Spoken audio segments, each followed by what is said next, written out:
bya bindi byose imiruho imvune biba bihise bigenda ariko nubwo biza kugaruka baravuze ati burya ntindana n'Imana ariko cyane cyane ibyaha byanjye nibyo bintinza hamwe n'Imana.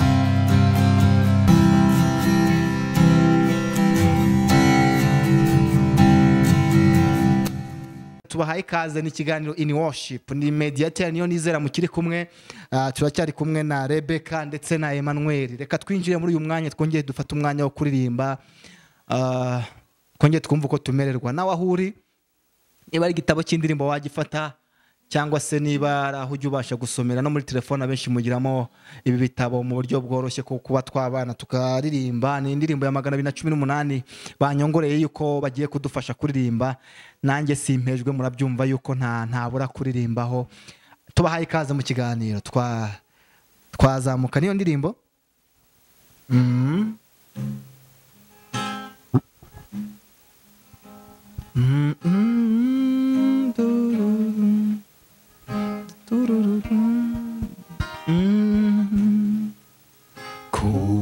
Kubana na Yesu iteka mw'ijuru bidutera umunezero bikatwishimisha wisinda umushyitsi sinzayihoramo ahubwo ndi mu rugendo rugana mw'ijuru wisinda umushyitsi sinzayihoramo ahubwo ndi mu rugendo rugana mw'ijuru. Urugo rw'Imana ajya runyereka ndurora runyegereye arumpishuriye bituma nifuza cyane kugerayo. Niwo mwandu w'Imana Yerusalemu nshya bituma nifuza cyane kugerayo. Niwo mwandu w'Imana Yerusalemu nshya. Pawulo yavuze ati tuzabana iteka ryose n'Imana, niko tubisoma. Haleluya. Iryo sezerano urisoreze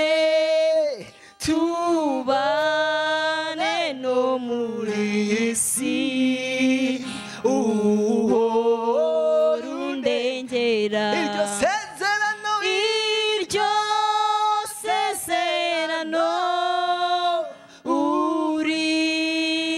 urinsoreze tubane no muri isi uhora undengera. Iryo sezerano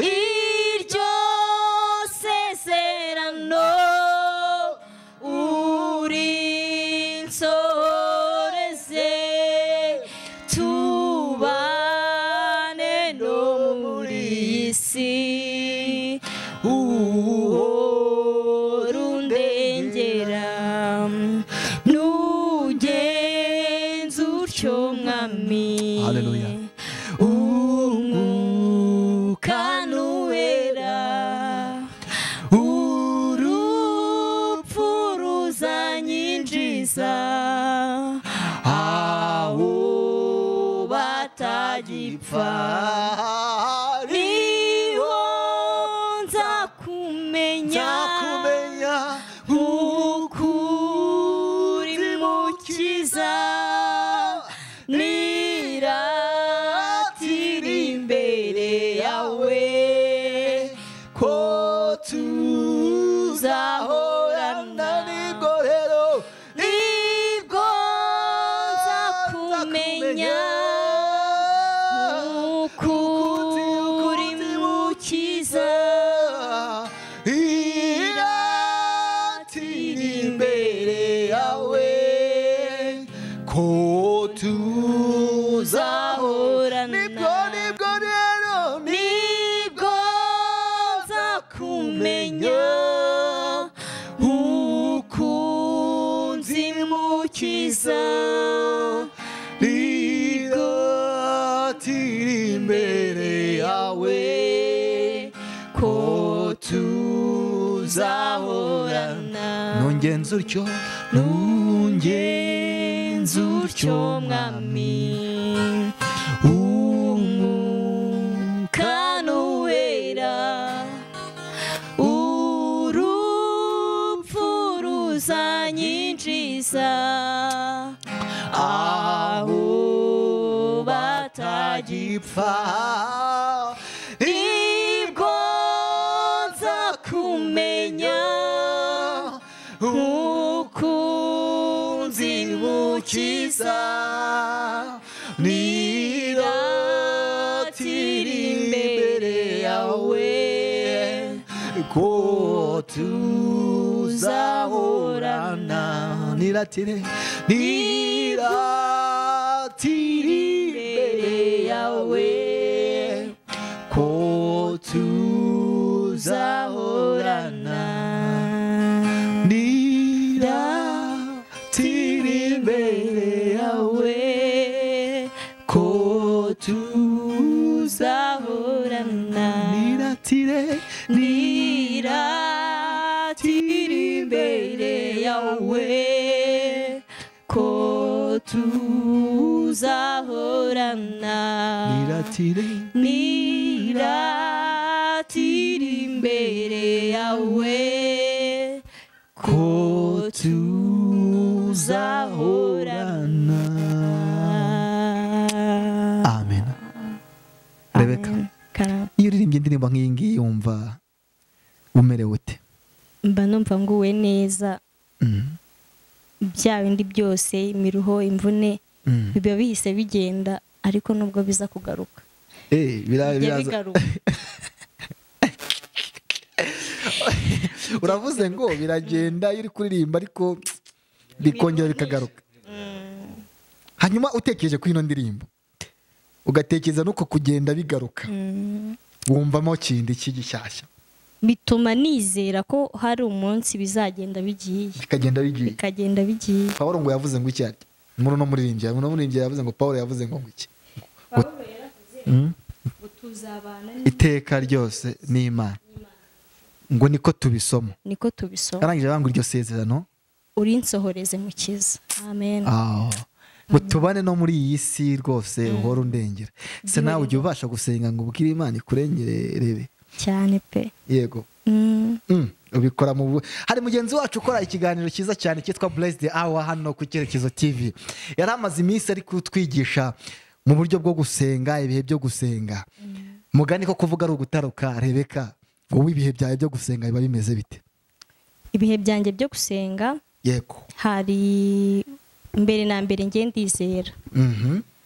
Hanyuma uburyo nasenga mu bwo ari bwo bwose, hari ukuntu usenga mu gitondo byutse mbere yo kujya mu kazi cyangwa se mu mirimo ya buri munsi ukora, ukaragiza Imana ukavuga uti uyu munsi cyangwa se muri iyi minsi ndakwinginze mukiza ubigenze gutya. Hanyuma iyo nizeye ngewe nubwo ryaba ryasengesho rigufi ry'iminota cyangwa se umunsi, iminsi 2 3 ntarya ntanywa, ariko mba nizeye ko ibyo ari byo byose nubwo bitaba none ntibibejo, ariko igihe kizagera. Rebe ujya wiyiriza ubusa? Yego cyane. Iminsi myinshi wiyiriza ubusa yari ngahere? Iminsi myinshi nigeze niyiriza ubusa. umunsi wa mbere wa kabiri iminsi ine utarya utanywa iminsi ine, yego. ntabwo wahise uta nk'ibiro nka 20 ubwo oya biriyo minsi tugereranyirize muri iyo image ukuntu wumvaga umeze n'ibihe wari urimo mu buryo bw'umwuka ndetse no mu buryo bw'umubiri uburyo ki byagaragaraga. Muri iyo minsi ntabwo uba wumva uri ku isi, ntabwo nzi ukuntu nyine abantu baba biyumva, ubwo ni uburyo butandukanye. ubwawe nibwo umunsi wa mbere uba wumva ari nk'ibintu bisanzwe, ariko umunsi wa kabiri n'uwa gatatu cyane cyane uba wumva nyine uri ahandi hantu, utazongera kubabara, utazongera kurira, mbese ukumva isi warayisize, ntabwo ukiba mu isi, ukumva wageze ahandi hantu. Ni ibintu byiza rero nkundisha n'abantu, umuntu utabikora cyangwa se umuntu ubitekereza wumva wenda kuzabikora, ni ibintu byiza cyane kandi azabishobora. Imana imuha umugisha cyane Rebeka, anaduhaye agatestimony ubwo mugenzi wacu wo mu Cyerekezo TV mu gisate cya Blessed Hour, arumva ko nigeze numva ubushize atanga assignment. Hano habonetse umuntu ugize icyo asubiza kuri bya bihe byo gusenga, wati nge nine narayimaze, numvaga nimutse nageze mu yindi dimension, nari ndi mu bindi bihe bidasanzwe, numva isi nayiteye umugongo. Nkawe The Bruce, iyo ugeze muri uwo mwanya ishuwa wumva zikunda kugaruka, wakoresha ijambo issues, yes, uba wumva ibigaruka kuri wowe nibi yogereye Imana? Amakosa yanjye gusa nta kindi. Amakosa yawe Ibindi byo bijyana ntabwo bikomeye cyane kuri cyo kubera ko ntabwo biragira bikomeye. Ndaho mu buzima ndabanda. Ntabwo biragira bikomeye. Amakosa gusa baraho. Yes. Bya byaha biba biri aho ngaho bikwizingiraho, nibyo byonyine bisa nkaho bikomeye. Mugenzi wanjye ndongera kuzamu yindi assignment itumye nongera gutekereza ku kintu gikomeye cyane.